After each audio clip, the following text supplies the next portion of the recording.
దర్శనం కోసం భారీ సంఖ్యలో భక్తులు తరలివస్తున్నారు సందర్శకులు. హారతి దర్శనం కోసం అయోధ్యకు ఎలా చేరుకోవాలి, ఏ ఏ సమయాల్లో దర్శనానికి అనుమతి ఉంటుంది అనే ప్రశ్నలకు సమాధానాలు ఇప్పుడు చూద్దాం. అయోధ్య రామమందిర్ టైమింగ్స్. అయోధ్యలోని రామమందిరం ప్రారంభోత్సవం జరిగిన కొన్ని రోజుల తర్వాత నగరంలో రామ్లాల్ దర్శనం కోసం దేశవ్యాప్తంగా నలుమూలల నుంచి భారీ సంఖ్యలో భక్తులు తరలివస్తున్నారు. దాంతో పొడవైన క్యూలు, బారులు తీరుతున్నారు. బాలరాముని దర్శించుకునేందుకు లక్షలాది మంది భక్తులు భారీ క్యూలలో వేచి ఉంటున్నారు.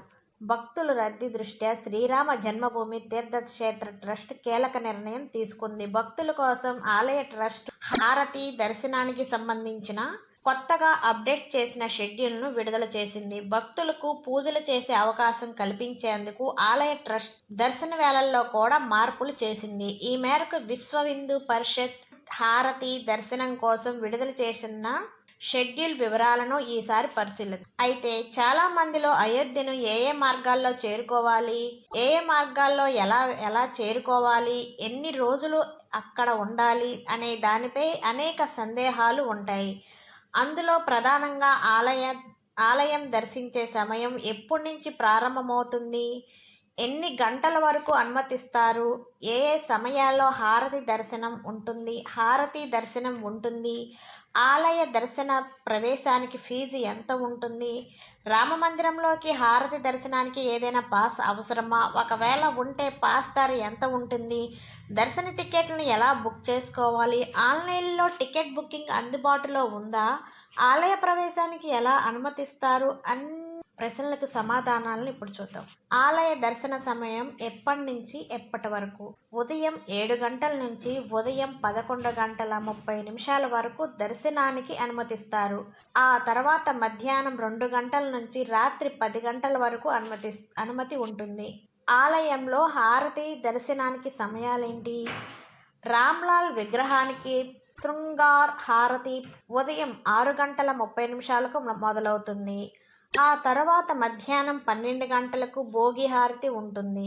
రాత్రి 7:30 నుంచి సంధ్యాహారతి కోసం భక్తులను దర్శనానికి అనుమతిస్తారు. రామమందిరంలోకి ప్రవేశానికి ఎంట్రీ ఫీజు ఏమైనా ఉంటుందా? రామమందిరం దర్శనానికి వచ్చే భక్తులకు సాధారణ ప్రవేశానికి ఎలాంటి ఫీజు లేదు. ఉచిత ప్రవేశానికి అనుమతి ఉంటుంది. ఆలయంలోకి ప్రవేశానికి ఏదైనా పాస్ అవసరమా? ఆలయ ప్రవేశానికి ముందుగా ఆన్లైన్ ద్వారా పాస్ తీసుకోవాలి.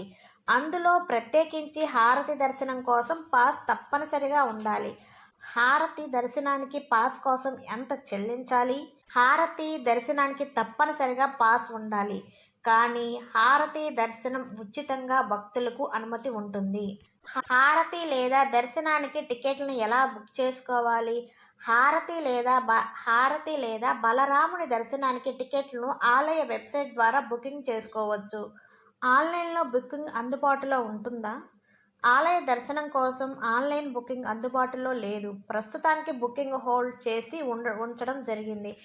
ఆలయం దర్శనానికి ప్రక్రియ ఏంటి?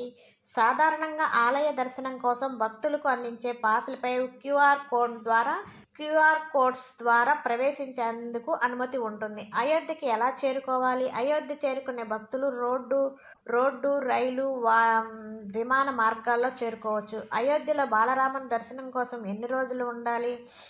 అయోధ్యలో బాలరాముని దర్శనం కోసం కనీసం 1 రోజు నుంచి 2 రోజుల వరకు అక్కడ స్టే చేయాల్సి ఉంటుంది.